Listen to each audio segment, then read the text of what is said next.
क्योंकि यहाँ जो क्वेश्चन आपको मिलने वाला है उस क्वेश्चन का ऐसा नहीं कि पहले सेक्शन ए का क्वेश्चन आएगा फिर सेक्शन बी का क्वेश्चन, वो जम्बल्ड हो। तो आप ये नहीं समझ पाएंगे कि इस क्वेश्चन से मेरी क्या चीज की क्या जांच पड़ रही है। और वैसे भी व्यक्तित्व में एएसएम को इतने लोगों से मिलना है कि व्यक्तित्व की जांच आवश्यक है, जबकि लोको पायलट में तो व्यक्ति से मिलना लगभग नहीं के बराबर है। बराबर है।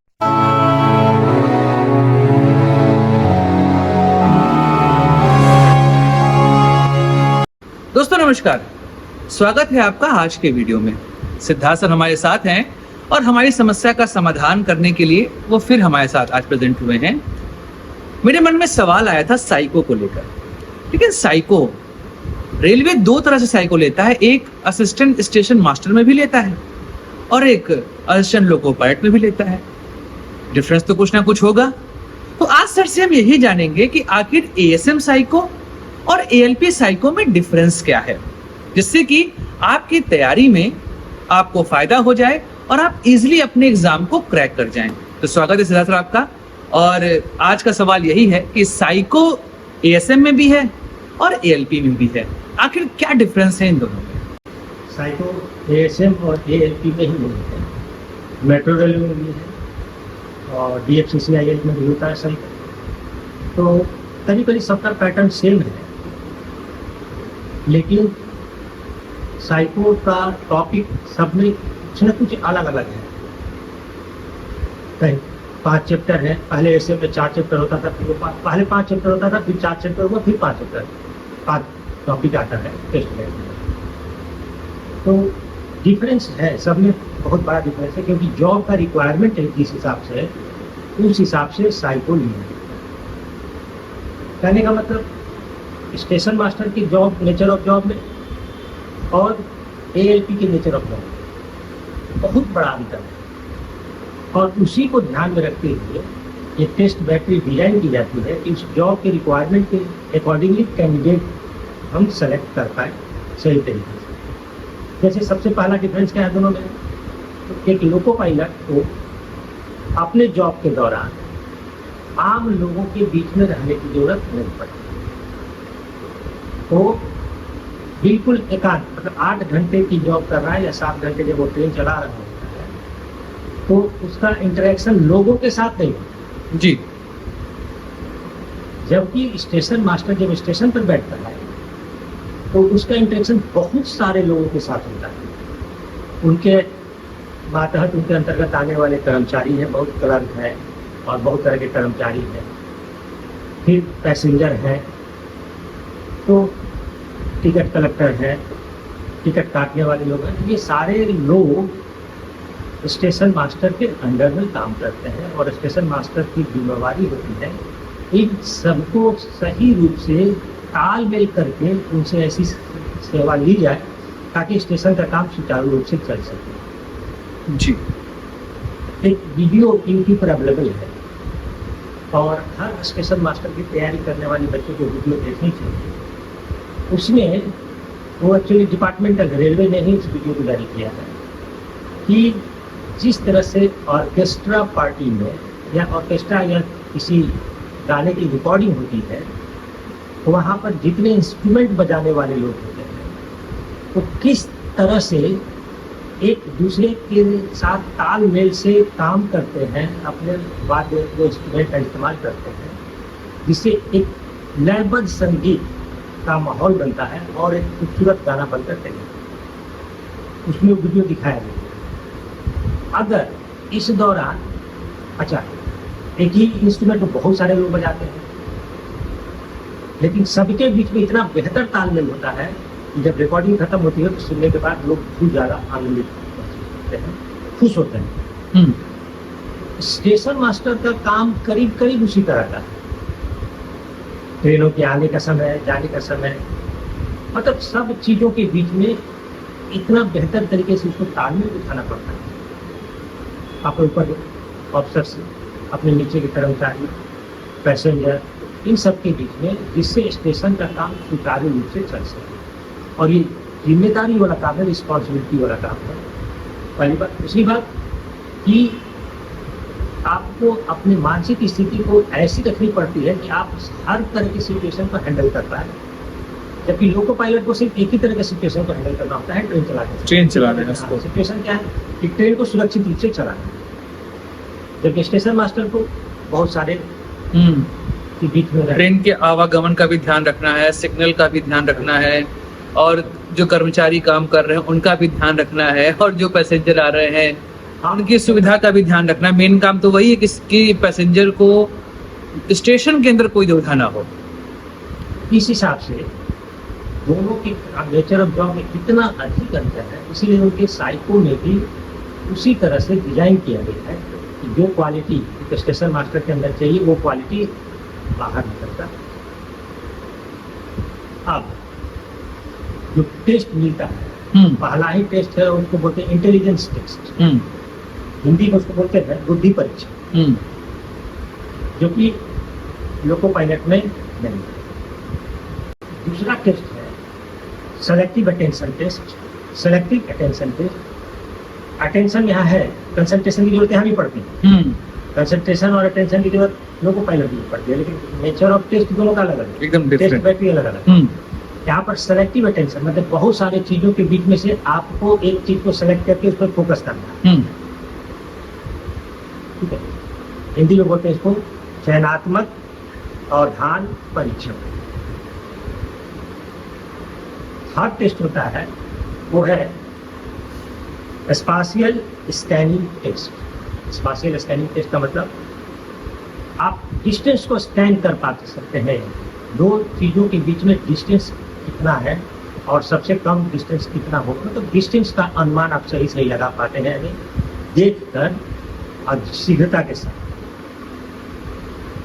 और चौथा होता है उन लोगों का, पहले इस जगह पर होता था शेप साइज एंड कलर, लेकिन shape size and colour test बाद में हटा दिया गया, क्योंकि उसको सॉल्व करने का टेक्निक स्टूडेंट डेवलप कर लिया, क्रैक कर लिए थे क्रैक सर। कर लिए थे।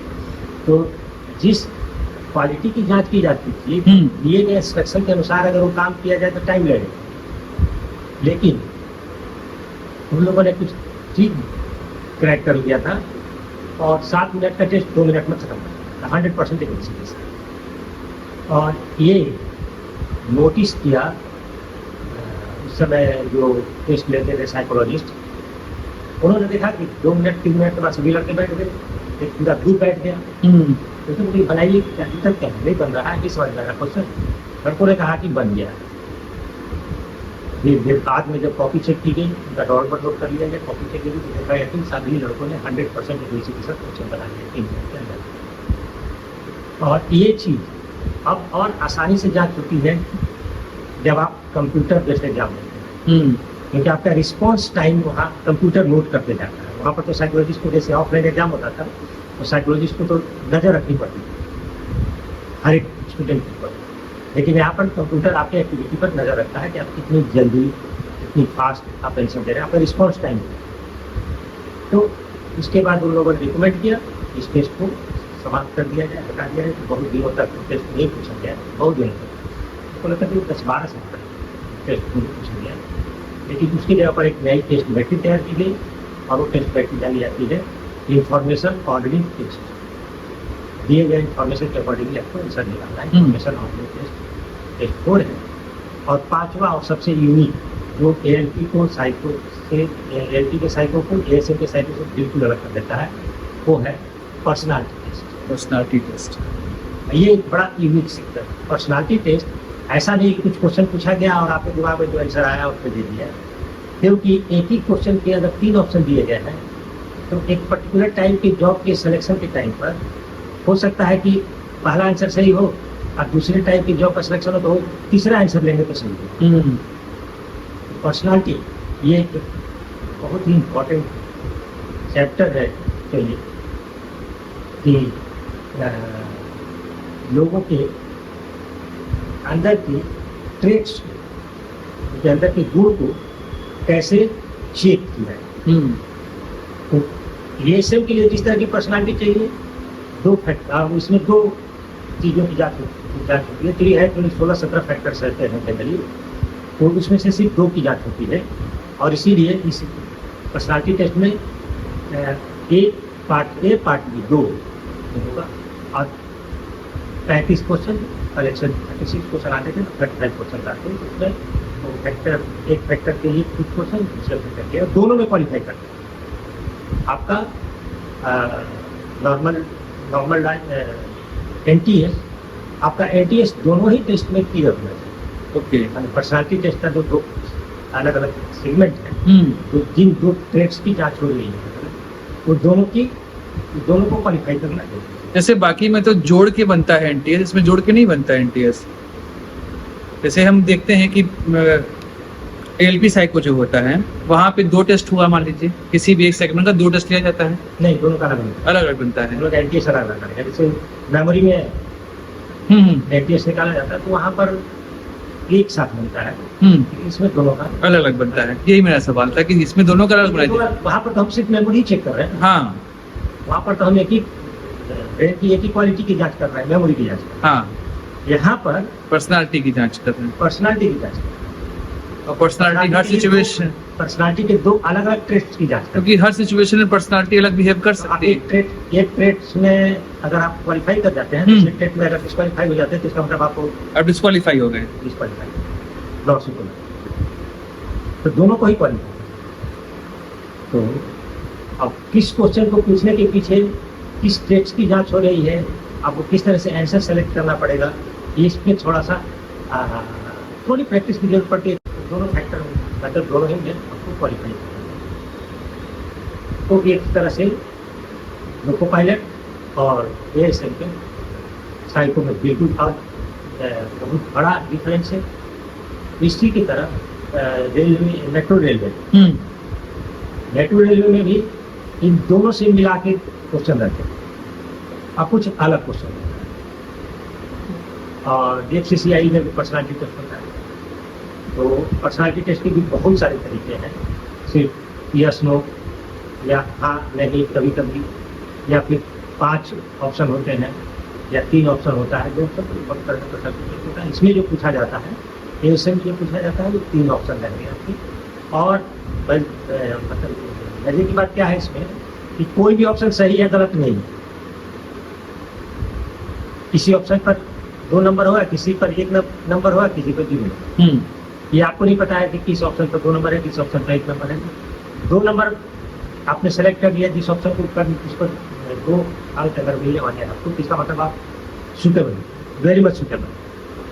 1 वाला सेलेक्ट करते हैं तो कुछ सुटेबल है, और अगर आप ऐसा सेलेक्ट कर लेते हैं जिसको 0 आ जाए तो इसका मतलब वो आपको नॉट सुटेबल है।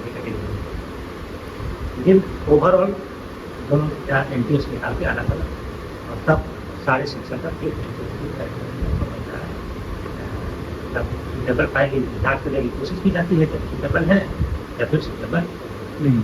अच्छा, पर्सनालिटी टेस्ट जैसे होता है, तो अगर एक आम आदमी के विषय में हम देखते हैं तो पर्सनालिटी हमसे कोई पूछे कि पर्सनालिटी क्या है, तो हमारे लिए पर्सनालिटी मतलब सूट बूट में रहना, ना अच्छा दिखना, अच्छे से बोलना, वेल मैनर्ड रहना कह सकते हैं एक तरीके से, एक जनरलाइज टर्म में ना। हमसे कोई पूछे तो हम अपने सेगमेंट का सब बता लेंगे। हमसे कोई पूछेगा अपनी पर्सनालिटी, जैसे हम लोग आम जीवन बोलते हैं ना, पर्सनालिटी ठीक करो अपनी, लेकिन क्या ठीक करो पर्सनालिटी में, तो हमारा नॉर्मल रहता है कि अपने मैनर्स को ठीक कर लो तो वो पर्सनालिटी ठीक हो जाती है।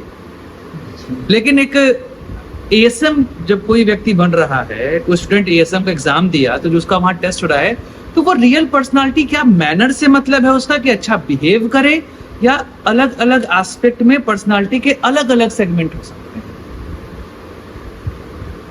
एक्चुअली 16-17 मैंने जैसा बताया कि पर्सनालिटी के ट्रेट्स होते हैं, कौन अच्छा है कौन बुरा है ये नहीं है, लेकिन अलग अलग ट्रेट्स होते हैं। और पर्सनालिटी एक्चुअली फिजिकल और मेंटल,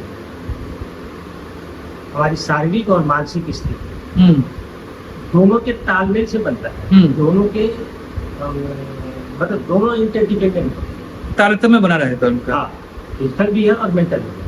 फिजिकल तो वो है कि जो हम आपका अपीयरेंस देख के पर्सनालिटी बढ़ जाते हैं। मेंटल का मतलब आपका इमोशनल इंटेलिजेंस कैसा है, आपका सोशल इंटेलिजेंस कैसा है, आप कितने रिस्पॉन्सिबल हैं, आप बहुत ज़्यादा सेंसिटिव हैं या बहुत इनसेंसिटिव है, आप मतलब इन सभी ये सारे चीज मिलकर आप अच्छा, इसमें भी ऐसा कुछ नहीं है कि एक चीज आपने बहुत ज्यादा पढ़ा हुआ है, एक चीज बहुत कम है।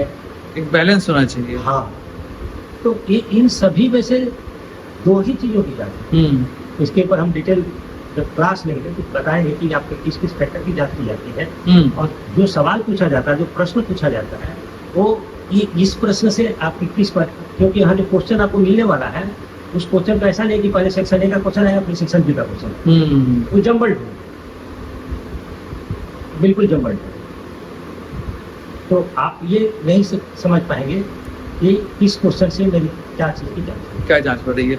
और वैसे भी व्यक्तित्व में एएसएम को इतने लोगों से मिलना है कि व्यक्तित्व की जांच आवश्यक है, जबकि लोको पायलट में तो व्यक्ति से मिलना लगभग नहीं के बराबर है, बराबर है, लगभग नहीं के बराबर है। उसकी ट्रेन जहाँ भी रुकेगी, तो उसका जो इंजन होता है किसी भी ट्रेन का स्टेशन के बाहर ही होता है, बाहर ही होता है, वहाँ पर बहुत कम लोग ही पहुँचते, और उनकी बातचीत भी बहुत कम लोगों से, इंटरेक्शन बहुत कम होता है। इसीलिए वहाँ पे पर्सनालिटी टेस्ट की रिक्वायरमेंट नहीं है, नहीं, क्योंकि आप इंडिविजुअल एक तरीके से। बाकी सारी क्वालिटी की जरूरत हम जांच होती है, कंसंट्रेशन हाँ। होना चाहिए, आपका मेमोरी सही होना चाहिए, ऑब्जर्वेशन होना चाहिए। आपका ऑब्जर्वेशन सही होना चाहिए, आपका डेप्थ परसेप्शन, बाकी सबकी जरूरत पड़ेगी, लेकिन पर्सनालिटी टेस्ट की रिक्वायरमेंट नहीं है वहाँ पे। अच्छा, जैसे ये इंटरपर्सनल स्किल, हाँ, उसकी जरूरत है, रिक्वायरमेंट नहीं है। इसकी जरूरत ही नहीं है। कम्युनिकेशन स्किल को लेकर बहुत चिंता नहीं है, वो उसकी जॉब की रिक्वायरमेंट नहीं है। अच्छा है तो अच्छा है, नहीं है तो भी कोई दिक्कत नहीं, जॉब के पर्सपेक्टिव से बात की जाए तो। बाकी सारा व्यक्तित्व तो उसका अलग हो सकता है, लेकिन जॉब के पर्सपेक्टिव में उसके व्यक्तित्व का रोल नहीं है। एक और चीज यहाँ पर सर सवाल है कि जैसे आरडीएसओ ही इसका काम भी देखता है, जैसे आरडीएसओ के अंडर में एक डिपार्टमेंट आता है साइको टेक्निकल डायरेक्टरेट। अच्छा, साइको टेक्निकल डायरेक्टरेट ये क्वेश्चन पेपर बनाना, और क्वेश्चन पेपर बनाने का भी बहुत लंबा प्रोसेस होता है, बड़ी आसानी से क्वेश्चन नहीं बन जाता है, 4 लोग बैठे क्वेश्चन फटाफट बनाए।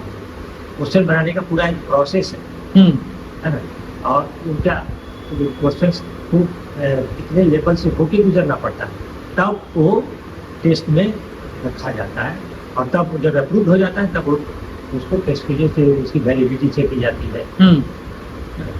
और जब सब वैलिडिटी और रिलायबिलिटी, जो भी टेस्ट बैक्टीरिया बनता है उसकी वैलिडिटी और रिलायबिलिटी की जांच की जाती है। जांच करने के बाद बहुत सारे स्टेप्स गुजरने के बाद तब वो फाइनल होता है कि टेस्ट बैक्टीरिया अप्रूव है। इतना सब कुछ होने के बाद भी शेप, साइज एंड कलर का जो पहले वाला था, और उसकी रिलायबिलिटी पर क्वेश्चन मार्क लगा, क्वेश्चन मार्क लगे बच्चे सॉल्व कर ले रहे हैं। रिलायबिलिटी पर क्वेश्चन मार्क लग गया कि नहीं, ये क्वेश्चन जिस क्वालिटी की हम जांच करना चाह रहे थे उसमें सक्षम नहीं होते, उसको हटा देना पड़ेगा। तो ये रेगुलर चलते हैं। तो आरडीएसओ मेनली उसका जो साइको डिपार्टमेंट है वही सभी के हाँ सर, साइको एनालिसिस करने के लिए सारा टेस्ट पेपर वही तैयार करता है, और वो भी मदद लेता है स्वीडन के एक ऑर्गेनाइजेशन से। अच्छा, उन्होंने कोलैबोरेशन है, और स्वीडन का जो ऑर्गेनाइजेशन है वो काम करता है टेस्ट बैटरी वगैरह तैयार करने के लिए, रिसर्च वगैरह है, तो उनके साथ मिलकर ये टेस्ट बैटरी अपने इंडियन मतलब भारतीय परिवेश के लिए प्रयास सही होगा वो बनाते हैं। तो जो बच्चे ये सोच रहे हैं कि एएलपी साइको की तैयारी हम एक बार कर लिए तो एएसएम निकल जाएगा, ये गलतफहमी है। नहीं, बिल्कुल बिल्कुल गलतफहमी है। ये दोनों में हाँ, आपका CBT 1 CBT 2 वो तो होगा, नहीं वो तो एक अलग चीज हो गया, उससे तो आप कोई भी एग्जाम निकाल सकते हो कि एक जनरल। लेकिन अगर हम साइको की बात कर रहे हैं तो साइको में अगर कोई बच्चा ये सोच रहा है कि मैं तो एएलपी का साइको क्रैक कर लिया, मेरा सिलेक्शन हो गया है, और मान लीजिए उसको स्टेशन मास्टर बनना है, तो वो सोचे कि मैं एएलपी के साइको के ही द्वारा वहां भी हो जाऊंगा सिलेक्ट, तो वो उसकी गलतफहमी है, संभव नहीं है। बहुत संभव, उसको अलग से तैयारी करनी पड़ेगी, और दोनों में केवल 2-3 टेस्ट ही कॉमन है, बाकी एकदम डिफरेंट रहता है। कॉमन है ही नहीं, इसमें कॉमन कुछ नहीं है, दोनों में कॉमन है। हाँ, मेट्रो रेलवे का कुछ मिल जाता है। अच्छा, इससे एएसएम से मिल जाएगा, या डीएफसीसीआई का भी ऐसा है। लेकिन एएसएम का साइको और एएलपी का साइको एकदम डिफरेंट, नॉर्थ साउथ का एक तरीके से कई डिफरेंस है यहाँ पर।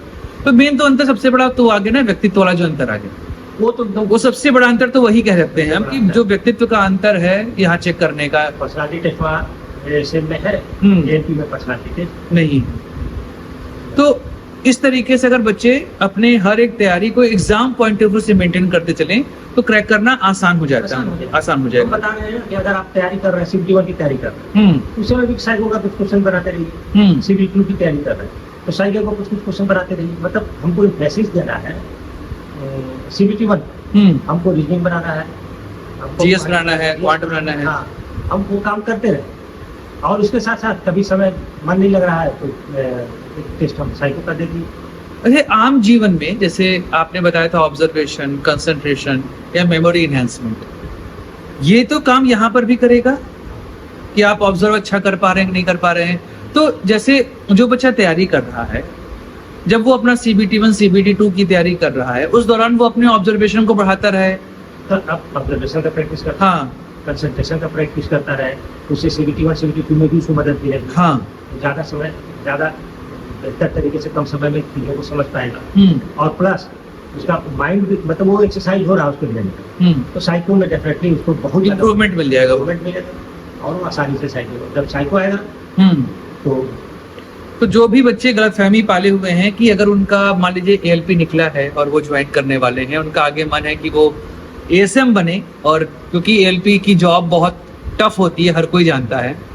कई सारे ऐसे भी हमारे स्टूडेंट्स रहे हैं जिनकी ड्यूटी 12-12 घंटे की भी हो जाती है कभी कभी, तो उसमें बहुत सारे स्टूडेंट ऐसे हमारे हैं जो चाहते हैं कि वो ASM में चले जाएं। तो ऐसे में आपको साइको के लिए एक डिफरेंट मेथड यहाँ पर यूज करना पड़ेगा। अगर आप ये सोच रहे हैं कि ALP साइको आपका क्रैक हो गया है तो आप ASM साइको निकालने जाएंगे, तो इस गलतफहमी में ना पड़े, या जो आपको ये सलाह दे रहा है कि एक तो साइको निकल गया, साइको ही है, ऐसे नहीं होता। हर साइको का जो वहाँ पे टेस्ट लिया जा रहा है उसका अपना एक ऑब्जेक्टिव है और उस ऑब्जेक्टिव के आधार पर आपको यहाँ पर पेपर देना पड़े। तो मतलब ऑब्जेक्टिव के अकॉर्डिंग आपका रिस्पॉन्स बनेगा तो आपका फायदा होगा। इसको ऐसे भी समझ सकते हैं, जैसे कोई स्पोर्ट्समैन है तो अगर वो 200 मीटर रेस में सक्सेसफुल हो जाता है तो इट डजंट मीन कि वो हाई जंप में भी सक्सेसफुल हो। हाँ, अब बॉडी पावर दोनों में जरूरी है, दोनों में जरूरी है, दौड़ना दोनों में है, होना दोनों में है, बॉडी पावर दोनों में चाहिए, बट एक पर्टिकुलर स्किल चाहिए। 200 मीटर रेस के लिए अलग स्किल चाहिए, हाई जंप या लॉन्ग जंप के लिए अलग स्किल चाहिए, और उस स्किल के लिए फिर मसल्स को ट्रेनिंग देना। हाँ, मुझे एक घटना यहाँ से याद आ गई मेरे जीवन की। क्लास 10th में हम लोगों का जो इंटर स्टेट में होता है, टूर्नामेंट होता है, तो हाई जंप में मेरा नाम था, तो हाई जंप में मैं गोल्ड विनर था। उसके बाद क्या हुआ, स्टीपल चेस होना था। अब उसमें भी दौड़ते हुए आपको कूदना ही है, एक रहता है उसको कूदना पड़ता है। तो अब हम लोग उसको बाधा दौड़ बोलते थे। तो हमारे गुरुजी बोले कि तुम तो हाई जंप अच्छा कर लेते हो, स्टीपल चेस भी तुम कर ले जाओगे। मेरे ख्याल से मैं जितने भी स्टीपल्स थे सब में गिरा हूं, क्योंकि वो मेरे बस का नहीं था। उनको लगा कि बीच में बार रख के उसको कूदना ही तो है दौड़ते हुए, लेकिन मसल्स उसके लिए ट्रेनिंग नहीं थी। और मैं सबसे आखिरी आया था, जबकि हाई जंप में मैं गोल्ड मेडल था और इसमें मैं कुछ भी नहीं कर पाया। तो माइंड पावर चाहिए, जैसे फिजिकल पावर इसमें भी जरूरी है, उसी हिसाब से हमारा माइंड पावर चाहिए। माइंड पावर कैसे होता है, तो कंसंट्रेशन, ऑब्जर्वेशन, मेमोरी, है ना, विल पावर, कॉन्फिडेंस, ये सब एक माइंड पावर से बनता है। उन्होंने हमसे कहा कि माइंड पावर को स्पेसिफिक स्किल डेवलप करना उस पर्टिकुलर चीज के लिए। जैसे अब हम इंटेलिजेंस टेस्ट दे रहे हैं तो हमारा डेप्थ परसेप्शन वाला टेस्ट क्या काम नहीं करेगा। हाँ, उसके लिए उस तरह का हमको स्किल डेवलप करना पड़ेगा। तो माइंड पावर पर काम करेंगे, स्किल डेवलप करेंगे तो 100% सक्सेसफुल, 100% सक्सेसफुल। तो हर एग्जाम की तैयारी अलग होती है। मैं हमेशा एक ही चीज कहता हूँ कि जीएस नहीं होता। यूपीएससी का जीएस अलग है, रेलवे का जीएस अलग है, बैंक का जीएस अलग है, एसएससी का जीएस अलग है। एक स्पेसिफिक किताब पढ़ के आप तीनों एग्जाम नहीं निकाल सकते हैं। तो वही चीज साइको के लिए भी है कि हर एग्जाम के लिए जो साइकोमेट्रिक एनालिसिस हो रहा है वो अलग तरीके से होगा, इसलिए तैयारी आप उस हिसाब से करिए। तो आज का वीडियो यही समाप्त करते हैं। अगले वीडियो में सर से हम किसी और ऐसे ही विषय पर चर्चा करेंगे जो आपके कंफ्यूजन का कारण बन जाता है। तो लाइक शेयर सब्सक्राइब करेगा हमारे चैनल को। मिलेंगे अगले वीडियो में किसी और टॉपिक के साथ। धन्यवाद।